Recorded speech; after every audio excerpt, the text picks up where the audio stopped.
할렐루야. 4월 5일 금요일 새벽 기도회에 나오신 하늘가족 여러분 환영합니다. 우리 사도신경 하심으로 우리의 신앙을 고백하겠습니다. 전능하사 천지를 만드신 하나님 아버지를 내가 믿사오며 그 외아들 우리 주 예수 그리스도를 믿사오니 이는 성령으로 잉태하사 동정녀 마리아에게 나시고 본디오 빌라도에게 고난을 받으사 십자가에 못 박혀 죽으시고 장사한 지 사흘 만에 죽은 자 가운데서 다시 살아나시며 하늘에 오르사 전능하신 하나님 우편에 앉아 계시다가 저리로서 산자와 죽은 자를 심판하러 오시리라. 성령을 믿사오며 거룩한 공회와 성도가 서로 교통하는 것과 죄를 사하여 주시는 것과 몸이 다시 사는 것과 영원히 사는 것을 믿사옵나이다. 아멘. 우리 찬송가 359장 함께 찬양 드리겠습니다. 찬송가 359장 천성을 향해 가는 성도들아 함께 찬양 드리겠습니다. 찬송가 359장입니다. 천성을 향해 가는 성도들아 앞길의 장애를 두려워 말라. 성령이 너를 인도하시리니 왜 지체를 하고 있느냐. 앞으로 천성을 향해 나가세. 천성문만 바라고 나가세. 모든 천사 너희를 영접하러 문 앞에 기다려 서 있네. 너 가는 길을 누가 비웃거든 확실한 증거를 보여주어라. 성령이 친히 감화하여 주사 그들도 참 길을 찾으리. 앞으로 천성을 향해 나가세. 천성문만 바라고 나가세. 모든 천사 너희를 영접하러 문 앞에 기다려 서 있네. 너 가는 길을 모두 가기 전에 내 손에 든 검을 꽂지 말아라. 저 마귀 흉계 모두 깨뜨리고 끝까지 잘 싸워 이겨라. 앞으로 천성을 향해 나가세. 천성문만 바라고 나가세. 모든 천사 너희를 영접하러 문 앞에 기다려 서 있네. 아멘. 오늘 우리에게 주신 하나님 말씀 신명기 22장 1절에서 8절까지 말씀입니다. 신명기 22장 1절에서 8절까지 말씀입니다. 제가 가지고 있는 성경 구약 성경 295쪽에 있습니다. 신명기 22장 1절에서 8절까지 말씀입니다. 다 찾으신 줄로 알고 오늘 아침 우리에게 주시는 하나님 말씀 한 목소리로 합독하여 읽도록 하겠습니다. 1절입니다. 내 형제의 소나 양이 길을 잃은 것을 보거든 못 본 채 하지 말고 너는 반드시 그것들을 끌어다가 내 형제에게 돌릴 것이요. 내 형제가 내게서 멀거나 또는 내가 그를 알지 못하거든 그 짐승을 내 집으로 끌고 가서 내 형제가 찾기까지 내게 두었다가 그에게 돌려줄지니 나귀라도 그리하고 의복이라도 그리하고 형제가 잃어버린 어떤 것이든지 내가 얻거든 다 그리하고 못 본 채 하지 말 것이며 내 형제의 나귀나 소가 길에 넘어진 것을 보거든 못 본 채 하지 말고 너는 반드시 형제를 도와 그것들을 일으킬지니라. 여자는 남자의 의복을 입지 말 것이요 남자는 여자의 의복을 입지 말 것이라. 이같이 하는 자는 내 하나님 여호와께 가증한 자이니라. 길을 가다가 나무에나 땅에 있는 새의 보금자리에 새끼나 알이 있고 어미새가 그의 새끼나 알을 품은 것을 보거든 그 어미새와 새끼를 아울러 취하지 말고 어미는 반드시 놓아줄 것이요 새끼는 취하여도 되나니 그리하면 내가 복을 누리고 장수하리라. 내가 새 집을 지을 때 지붕에 난간을 만들어 사람이 떨어지지 않게 하라. 그 피가 내 집에 돌아갈까 하노라. 아멘. 기도드리겠습니다. 사랑의 하나님 감사합니다. 지난 한 주간도 주님의 은혜로 우리를 지켜주시고 오늘도 주님의 은혜만을 사모하며 주님을 예배하고 또 오늘 하루를 우리에게 허락해 주시니 감사를 드립니다. 하나님, 오늘도 우리를 사랑하시는 그 사랑에 힘입어 하나님의 백성다운 하나님의 백성의 삶을 살기를 원합니다. 주님, 우리에게 말씀하여 주시고 그 말씀을 따라 기쁘고 또 순종하는 마음으로 말씀대로 살아가는, 그리하여 그 삶이 하나님께 기쁨이 되는 예배로 올려드려지는 우리가 되길 원하오니 우리에게 말씀하여 주시고 그 주신 말씀대로 살아갈 수 있도록 힘도 능력도 허락하여 주시옵소서. 모든 시간들 오직 주님을 바라보며 주님을 기대하며 주님만 사랑하며 나아갑니다. 주님만 홀로 영광 받아 주시옵소서. 감사드리며 예수님의 이름으로 기도드립니다. 아멘. 할렐루야. 오늘 우리 함께 읽은 신명기 22장 1절에서 8절까지 말씀으로 하나님 말씀 함께 나누고자 합니다.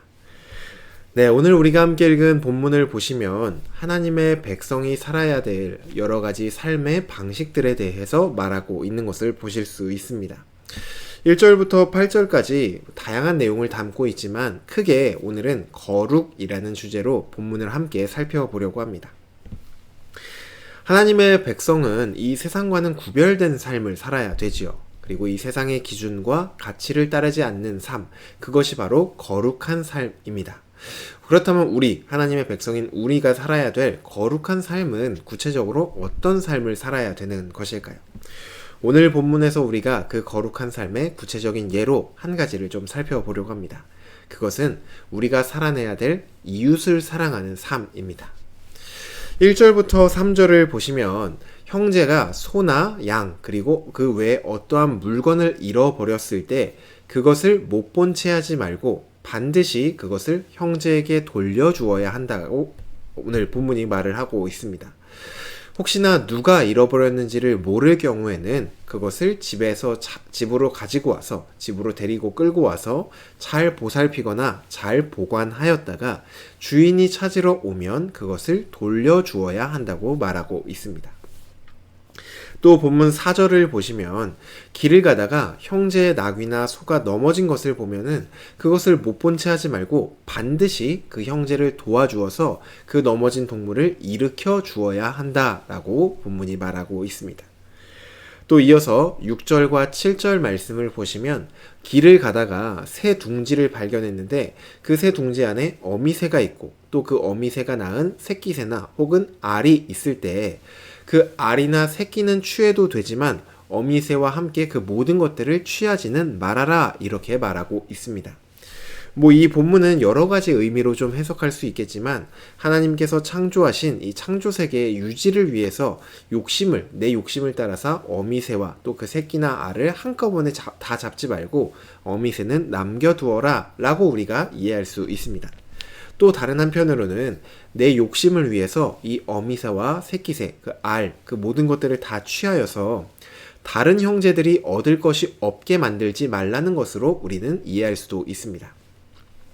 새의 새끼나 또 알을 먹을 정도면은 경제적으로 부유하거나 또 여유로운 사람이 새나 어떤 새의 새끼나 알을 이렇게 취해서 먹진 않을 것입니다.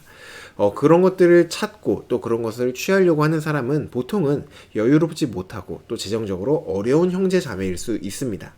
그러한 형제 자매들이 먹을 것을 남겨두라는 말씀으로 우리는 이 본문을 이해할 수 있을 것입니다. 또 마지막으로 오늘 본문 8절 말씀을 보시면 새로운 집을 지을 때 옥상 공사를 하다가 혹시 떨어져서 사고를 당하지 않도록 난간을 만들라고 말을 하고 있습니다. 이 말씀은 상당히 현실적이면서도 형제의 안전과 또 형제의 생명을 위하는 그 마음이 담겨있는 본문입니다.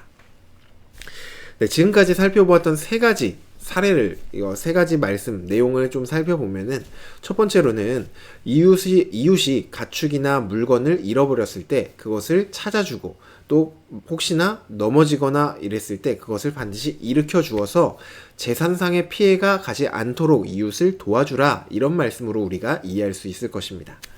둘째로는 이웃이 먹을 수 있도록 새의 어미를 취하지 말고 새끼나 알만 취해라, 이렇게 두 번째 얘기를 했었고, 마지막 세 번째로는 이웃이 사고를 당하지 않도록 새 집을 지을 때 난간을 설치하는 것이 오늘 이렇게 살펴본 세 가지 내용이었습니다. 함께 살펴본 이 세 가지 내용에 공통점이 있다면은 그것은 무엇이냐면 내가 이 말씀대로 하지 않았을 때 오히려 더 그것이 나에게 이익으로 다가온다는 것입니다. 이웃의 가축이나 물건을 찾아주는 것은 나의 시간을 들여서 찾아주어야 하는 것이고, 또 뭐 이 정도까지는 괜찮을지라도 누가 잃어버린지 몰랐을 때, 혹은 이 잃어버린 가축이나 물건이 먼 이웃의 것일 경우에는 그 사람이 찾으러 올 때까지 내가 이것들을 집에서 잘 보관하기도 해야 되고, 가축 같은 경우에는 먹이도 잘 먹이고 잠도 재우고 이렇게 아프지 않도록 잘 돌보면서 보살피어야 됩니다. 이 주인이 찾으러 올 때까지. 그래서 실제적으로 뭐 여물도 먹여야 되는 재산에 손해도 생기고, 또 이것을 돌보는데 시간도 써야 되고, 또 뭐 집 공간에서 어떤 마구간을 내어주어야 하고, 이런 직접적인 손해들이 생기는 것입니다. 또 새를 취하는 것도 마찬가지이죠. 당연히 어미새와 새끼 그리고 알을 한꺼번에 취하는 것이 나에게는 더 이득입니다. 한 번에 취할 수 있는데 어미새는 두고 새끼나 알만을 취하는 것은 더 이득을 볼 수 있는 상황을 내버려 두고 손해를 보는 선택을 하는 것이죠. 마찬가지로 지붕에 난간을 만드는 것도 집을 짓는 비용도 이미 충분히 많이 드는데 다시 설치했다가 철거할 난간은 안 만드는 것이 시간적으로도 나의 재정적으로도 재료적으로도 그 모든 것들을 아끼는 길입니다. 하지만 하나님은 그럼에도 불구하고 이웃을 도와야 하고 이웃을 배려해야 하고 또 이웃을 지켜주어야 한다라고 오늘 본문을 통해 말하고 있는 것이죠. 우리가 살아가고 있는 이 세상은 다른 사람이야 손해를 보던 말던 나만 아니면 된다라고 우리에게 말하고 있는 그런 세상입니다. 세상의 기준으로 위의 세 가지 사례들을 살펴볼 때 세상은 이렇게 말을 할 것입니다. 이웃이 가축이나 물건을 잃어버렸을 때 그때는 그냥 모른 척 빨리 지나가라. 훔쳐가지 않는 게 어디냐. 괜히 귀찮은 일에 시간 낭비하지 말고 모른 척 가던 길을 가라. 이렇게 말할 것이고, 또 두 번째로는 어미새와 새끼새 그리고 그 알을 함께 발견했다면 이보다 더 좋을 순 없다. 먹던지 그것을 내가 먹던지 혹은 가져가서 팔던지 다 가져가는 것이 나에게 더 이득이다. 다른 사람들이 먼저 발견한 것이 다른 사람보다 내가 먼저 발견한 내가 잘한 것이다. 다른 사람이 먼저 발견했다면 분명히 그 사람도 그것들을 다 가져갔을 것이다. 그러니 다 가져가는 것은 지혜로운 것이다. 이렇게 말을 했을 것입니다. 또 세 번째로는 집 공사는 전문가가 하는 것이다. 옥상 공사를 할 때 난간을 설치하면 설치하는 데 시간과 돈이 들고 또 나중에 해치하는 데도 시간과 돈이 든다. 전문가가 공사하다가 떨어졌으면 그건 그 사람 잘못이지 네 잘못이 아니다. 굳이 손해를 보는 선택을 하지 마라. 이렇게 말을 할 것입니다. 세상은 이렇게 말을 합니다. 왜냐하면은 우리가 살고 있는 이 세상은 이웃을 향한 사랑은 없고 자기 자신을 향한 사랑만이 가득한 세상이기 때문입니다. 그렇기 때문에 모든 일을 선택하고 또 판단하는 기준은 나에게 이득이냐 나에게 손해냐 이것으로 구분이 됩니다. 나에게 이득이 되는 일이라면 다른 사람이 손해를 보고 다른 사람이 피해를 보더라도 상관하지 않고 그것을 선택합니다. 반대로 나에게 손해가 되는 선택이라면 그로 인하여서 그 선택으로 인하여서 다른 사람이 도움을 얻고 또 다른 사람에게 이득이 되는 일이라도 결코 나에게 손해가 되는 일을 선택하지 않습니다. 나랑은 아무런 상관이 없는 타자들이기 때문이죠. 이처럼 우리가 살아가는 이 세상은 우리가 손해보는 일을 하지 말라고 말하고 나 자신만을 사랑하라고 말을 합니다. 이러한 세상 속에서 하나님은 하나님의 백성인 이스라엘에게 너희는 그렇게 살지 말아라 라고 오늘 본문을 통해서 말하고 있는 것입니다. 자기 자신만 사랑하라고 말하는 이 세상의 소리를 듣지 말고 이웃을 자기 자신처럼 사랑하라고 하나님은 말씀하고 계십니다. 설령 이웃을 사랑하는 그것이 나에게 손해가 되고 또 아무런 이득이 없을지라도 절대로 못 본 채 하지 말고 반드시 그렇게 하라 이렇게 말씀을 합니다. 왜냐하면은 하나님은 사랑 그 자체이신 분이시며 그분의 백성이라면 마땅히 하나님의 사랑을 모든 일의 기준으로 삼아야 되기 때문입니다. 하늘가족 여러분, 이 말씀은 과거 이스라엘에게만 해당하는 것이 아닙니다. 어느 시대를 살건 하나님의 백성이라면 그 누구나 반드시 살아야 될 삶, 거룩한 삶, 특별히 이웃을 사랑하는 삶입니다. 어느 정도만 이웃을 사랑하는 것이 아니라 나 자신을 사랑하듯이 이웃을 사랑해야 합니다. 우리가 이러한 사랑, 이웃을 나 자신처럼 사랑하는 삶을 살다가 보면은, 그러한 사랑을 하다가 보면은 이웃을 위해서 내가 손해를 볼 때도 생겨납니다. 세상은 그럴 때 우리를 향해서 미련하다고 말을 하면서 왜 그렇게 사냐고 말을 할 것입니다. 그때 우리는 이렇게 말을 할 수 있어야 됩니다. 우리가 이렇게 살 수 있고 또 이렇게 살아야 되는 이유는 우리가 먼저 예수 그리스도를 통해 그 미련한 사랑을 받았기 때문입니다. 라고 말할 수 있어야 됩니다. 우리는 미련하고 또 손해일 수밖에 없는 그리스도의 사랑을 받음으로써 건짐을 받았고 또 살아남을 받았습니다. 이제 우리 삶은 우리의 것이 아닌 우리를 살리신 주님의 것이죠. 주님은 우리에게 사랑하라고 말씀을 하십니다. 때로는 손해처럼 여겨질지라도 주님이 우리에게 주신 그 사랑을 기억하면서 우리도 그런 사랑을 주라고 주님은 우리에게 말씀하십니다.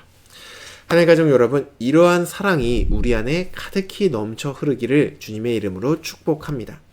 주님께 받은 사랑이 너무나도 커서, 그리고 그 사랑이 너무나도 감사해서 내가 설령 손해를 볼지라도 이웃을 사랑하는 선택을 하는 저와 여러분, 우리 모든 서일교회 사랑의 공동체가 되기를 주님의 이름으로 축복합니다. 내 것을 손해볼지라도 주님께 받은 그 사랑을 기억하면서 마땅히 사랑을 선택하는 저와 여러분이 되기를 주님의 이름으로 축복합니다. 주신 말씀 놓고 기도드리겠습니다. 사랑의 하나님, 우리가 살아가는 이 세상은 이 세상을 사랑하고 또 우리의 이웃들을 사랑하는 것이 아니라 나 자신, 나를 사랑하라고 계속해서 속삭입니다. 내가 잘 되고 내가 이익을 얻을 수만 있다면은 다른 사람이 어떻게 되건 신경 쓰지 말고 나를 위해서 살아가라고 말을 합니다. 이러한 세상 속에서 하나님의 백성인 우리를 향하여서 이 세상의 소리를 듣지 말고 내가 손해를 볼지언정 나에게 주어진 이웃들을 사랑하라고 하나님은 말씀하십니다. 하나님, 우리가 그 사랑을 선택하고 또 그 사랑하는 삶을 살아내야 할 이유는 우리가 먼저 그 사랑을 받았기 때문입니다. 하나님의 사랑이 없었다면 우리는 구원을 받을 수도 없고 또 새로운 생명을 얻을 수도 없었음을 고백합니다. 우리가 지금 살아가는 이 모든 시간들은 내 것이 아니라 주님의 피값으로 사신 주님의 그 사랑으로 우리를 살리신 그 값에 있음을 고백하며 우리 삶의 주인이 주님이기 때문에 주님이 우리에게 살라고 말씀하신 그 삶을 살아내는 우리가 되기를 원합니다. 하나님, 오늘도 우리가 있는 그 삶의 자리에서 정말로 나를 위해서 자신의 목숨까지 아끼지 않고 주신 그 주님의 사랑으로 우리에게 주어진 그 이웃들을 사랑하는 우리가 될 수 있도록 인도하여 주시옵소서.